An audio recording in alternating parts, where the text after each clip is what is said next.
Kita bicara tentang penyakit-penyakit degeneratif yang merajalela luar biasa, ada stroke, kencing manis, darah tinggi, asam urat. Saya yakin bisa hilang.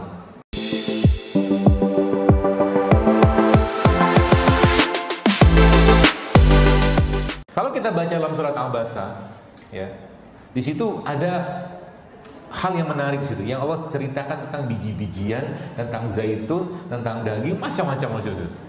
Maka saya pernah, kalau nggak salah, saya pernah tulis tentang yang saya dapatkan dari seorang guru saya juga tentang diet Abasa. Diet Abasa itu, Bapak sekalian, kata kuncinya apa? 4/6 isi piring kita isinya sayur sama buah. 4/6. Ya. 4/6 isi piring kita sayur dan buah. 1/6-nya biji-bijian. 1/6-nya biji-bijian. 1/6-nya baru protein.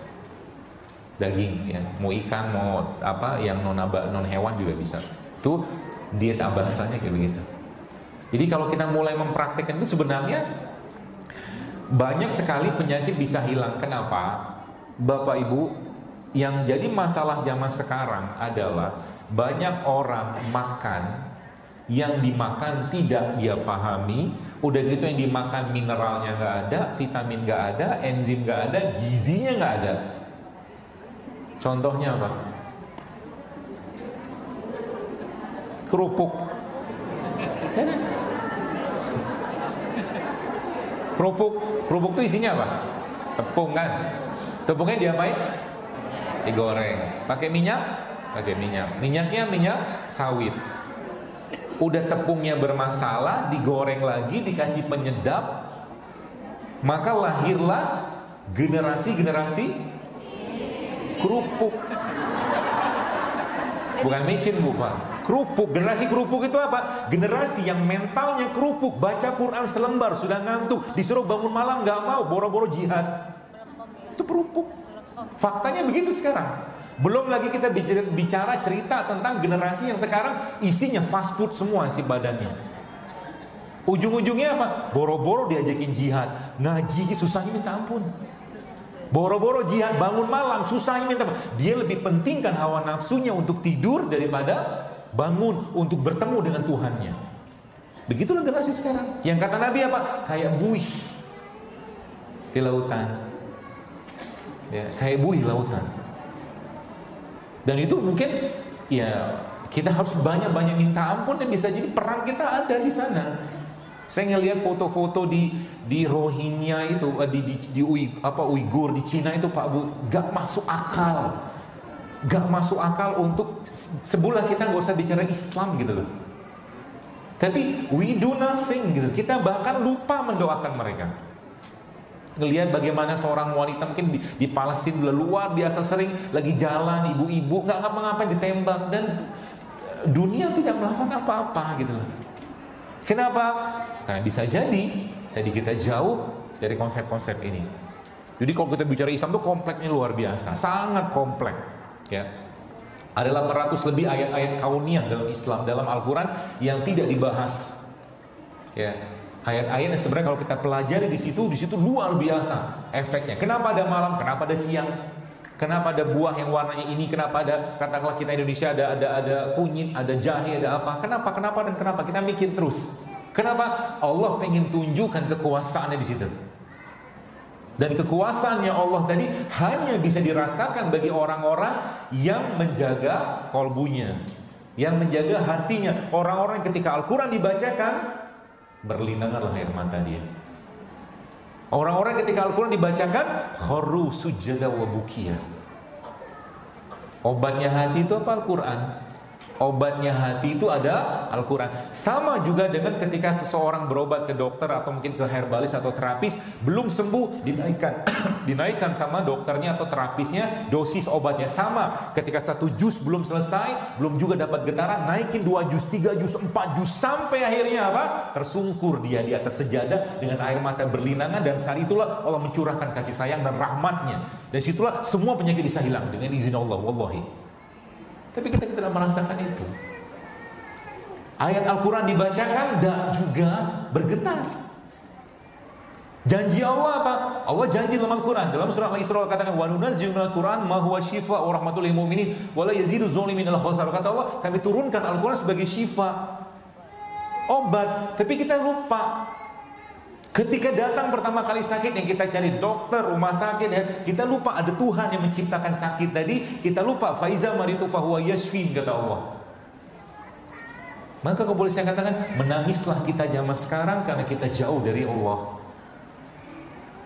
Bahkan yang jadi luar biasa lagi apa? Kita lupa bahwa kita itu ciptaannya Allah.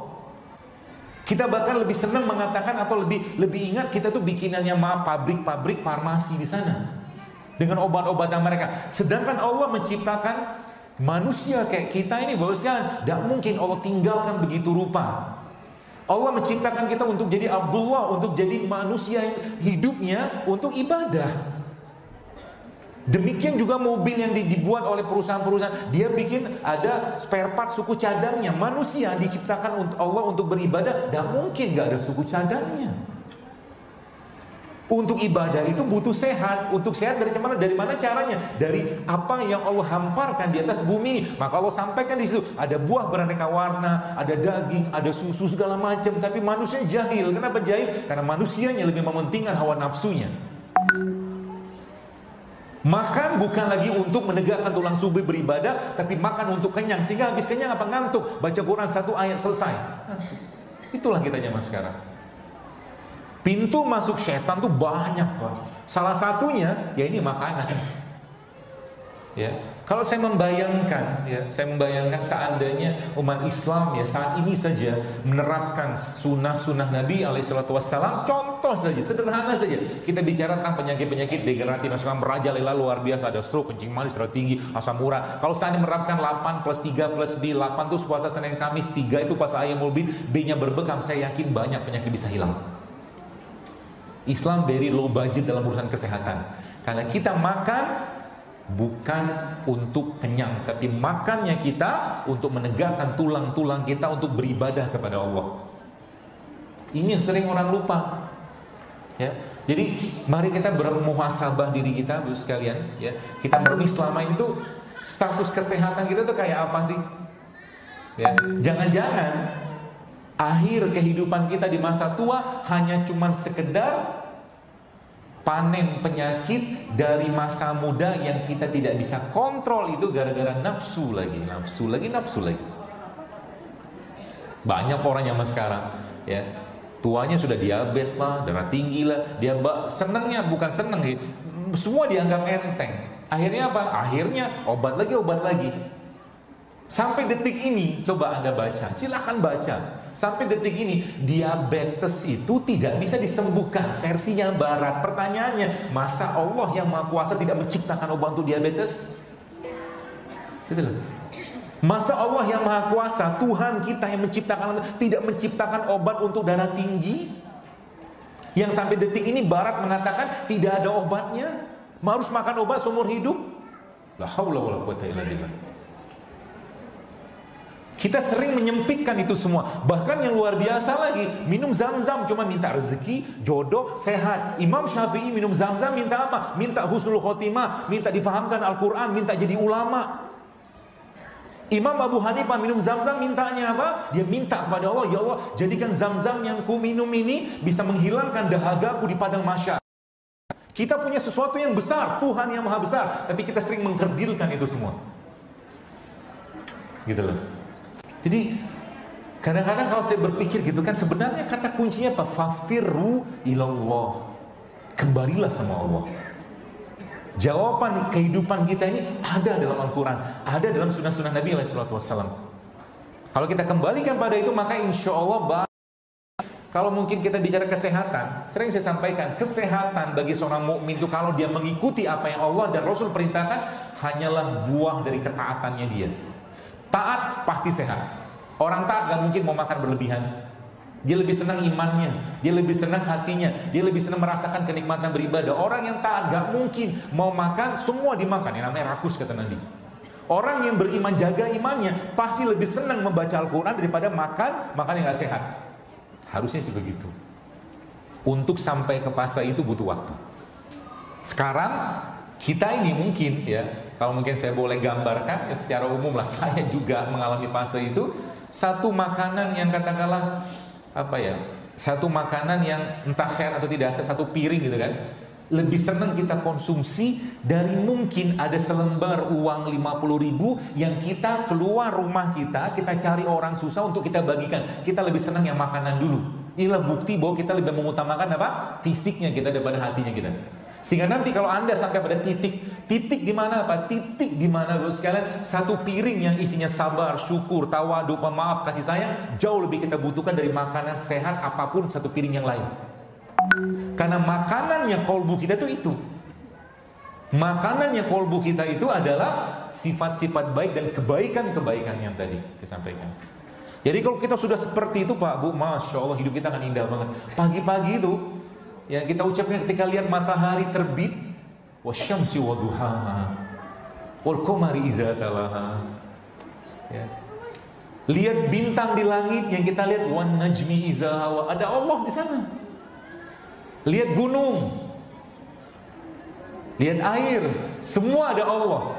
Di situ hatinya hidup, dia mampu melihat. Yang ini Allah sendiri dalam Al-Quran. Allah bilang apa? Afalam yasiru fil ardi fatakuna lahum qulubun ya'qiluna biha aw azan yasma'una biha fa innaha la ta'mal absar walakin ta'mal qulubul lati fi sudur, kata Allah. Kau berjalan di muka bumi, kata Allah. Kau punya hati, dengan itu kau merasa, kau punya telinga, dengan itu kau mendengar, bukan mata yang buta, kata Allah. Hatinya yang buta. Sehingga Al-Quran dibacakan tak juga menetes air mata. Terlalu keras hatinya. Al-Quran dibacakan tak mampu juga melihat tanda-tanda kebesaran Allah sana. Ya, Al-Quran itu bagus sekalian. Saya mungkin ada di sini yang pernah ikut training gitu kan. Training yang apa ya, apapun nama bentuknya, yang mungkin training itu ketika awal-awalnya dia doanya diiringi dengan musik dan orang berlinangan air mata luar biasa dengan doa tadi. Saya sempat bingung, ini nangisnya karena doa atau karena musiknya? Kalau nangisnya karena musiknya, musibah besar. Paham ya? Dia nggak bisa nangis dengan Al-Quran, nangisnya dengan musik, musibah besar bagi imannya dia. Maka kata Umar apa? Umar mengatakan, ketika engkau membaca Quran, kata Umar, maka menangislah kalian. Kalau kau tak mampu menangis, maka paksakan dirimu untuk nangis. Kalau sudah kayak begitu Pak Bu, Masya Allah. Saya kemarin sempat ada share sebuah penelitian teman yang dia meneliti tentang orang-orang yang kena hipertensi dan dia terapi dengan Al-Quran atau dengan zikir seperti itu, dan ternyata itu yang menariknya apa? Ketika orang itu dikondisikan untuk berzikir baca Quran, itu yang tensinya naik atau tinggi turun, yang tensi rendah bisa normal. Itu dahsyatnya Al-Quran. Ya. Masalahnya kenapa kita belum merasakan itu? Karena mungkin titik kenikmatannya belum ada di sana. Ya, jadi kenikmatan yang terbaik nanti bukan makanan yang sehat, tapi kenikmatan dalam ibadah. Itu kenikmatan tertinggi kita. Kalau kita sudah mampu merasakan lebih nikmat sholat, lebih nikmat tahajud, lebih nikmat zikir, lebih nikmat tilawah Quran, lebih nikmat katakanlah berbagi atau sedekah daripada satu piring makanan yang enak, kita sudah jadi pemenang. Itu yang kata Nabi, yang memenangkan hawa nafsu kita.